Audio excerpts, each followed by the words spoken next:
Dapurnya Mas, durepnya Mas.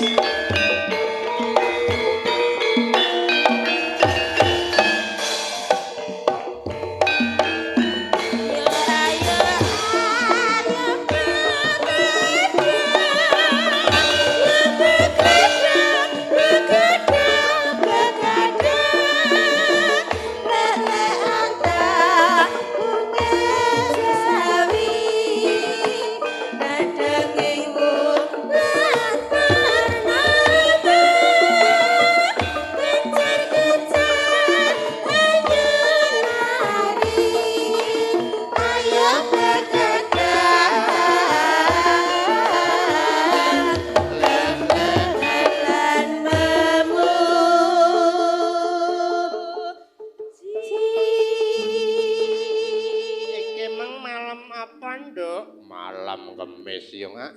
coba malam Kemis. Dasar dina malam Kemis.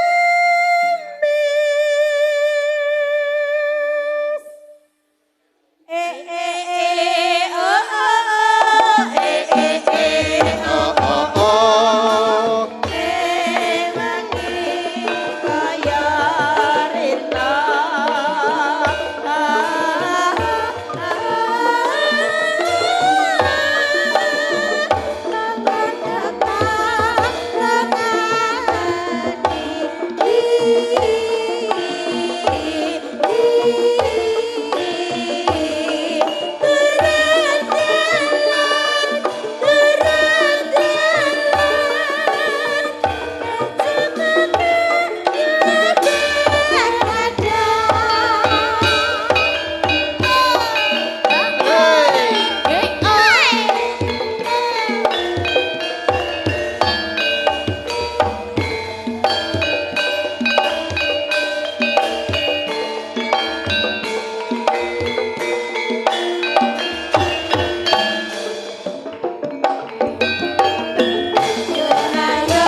Dasar dina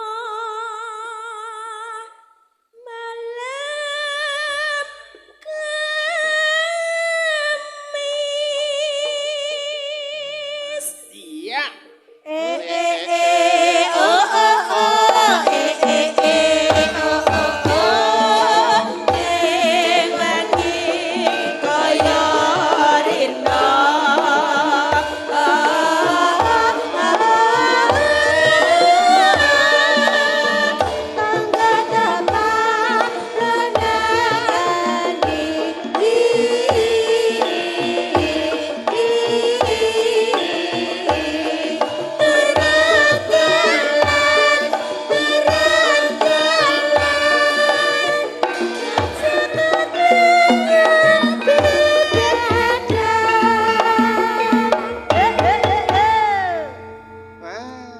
Assalamualaikum warahmatullahi wabarakatuh. Waalaikumsalam warahmatullahi wabarakatuh.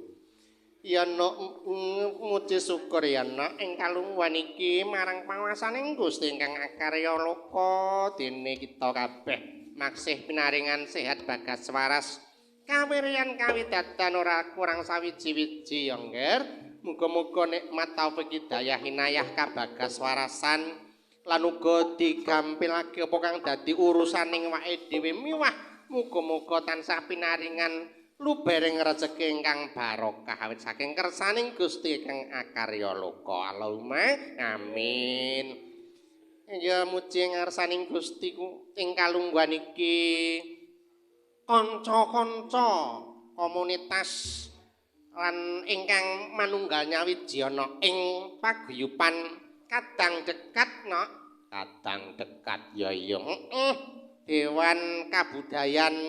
lan Adat Trenggalek no mangkono ya iya ingkang pinitaya dening sanggihaning para kadang komunitas-komunitas liyane ing kalungguhan iki mengeti 20 taun UNESCO anggone ngakoni keris minangka warisan budaya tak benda dadi wis diakoni UNESCO wakiling jagat raya ya yung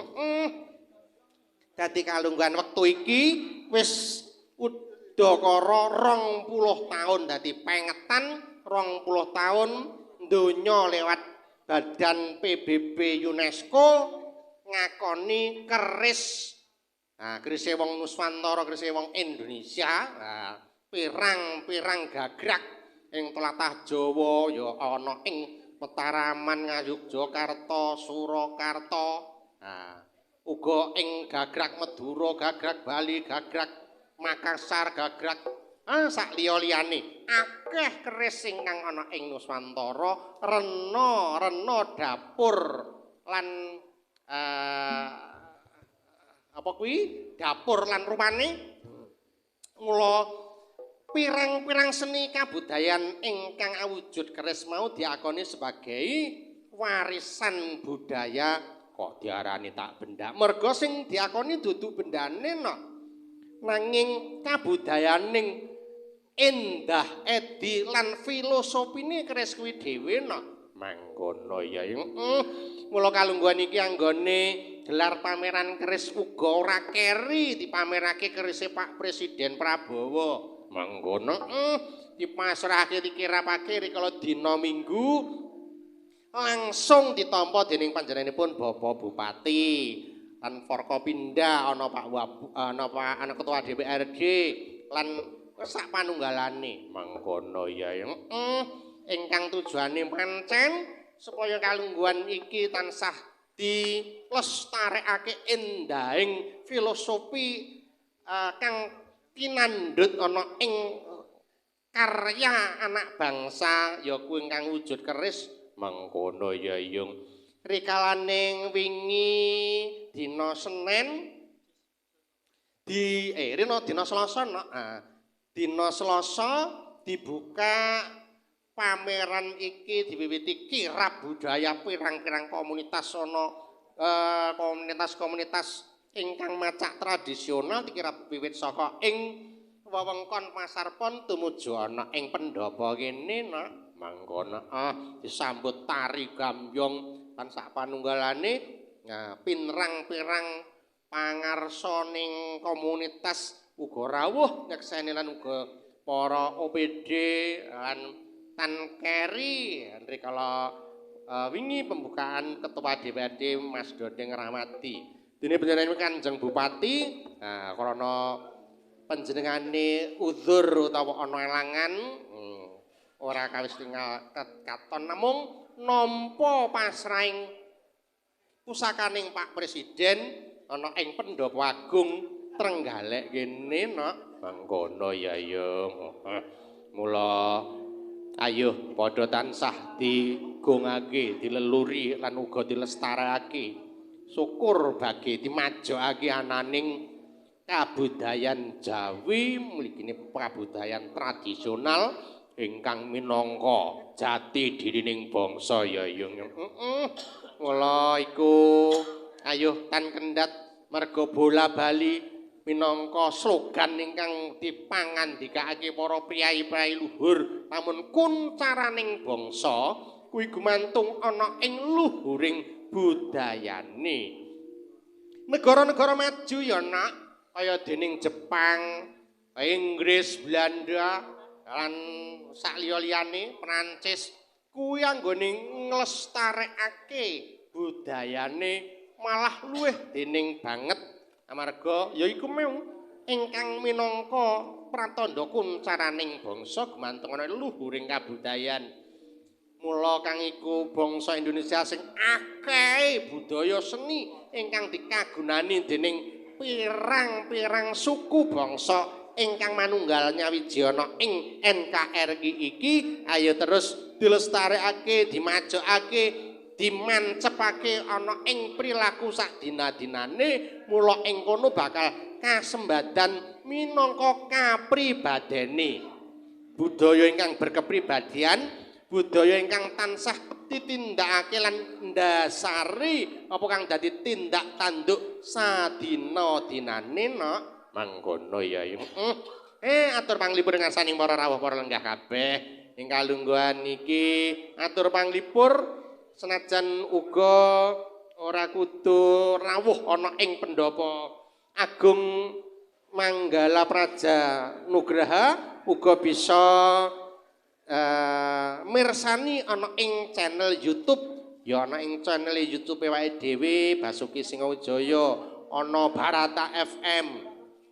lan uga mbok menawa ana saka ing Kominfo duka ana apa ora sing live tak delok ning kono sing ning mburi mang wah enek 5 apa pira mau mengkono ya yes dalem oh kadang dekat nah nggih kadang dekat nggih wonten anune channel-e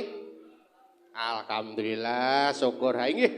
kagem Pak Dalang kula saking warga paguyuban Parikesit wah nggih nyuwun gending podang kuning ha nggih alhamdulillah wis ana request ing kalungguhan iki ya ki podang kuning ingkang dadi pundhutane Parikesit Parikesit wingi kok kaya ora pati lega to ana ning kegiatan iki nok jare sapa kuwi lak sing ngaku-ngaku ya yen ngono mergo iki pundhutan nah diaturke ya nak iya ya coba Parikesit ingkang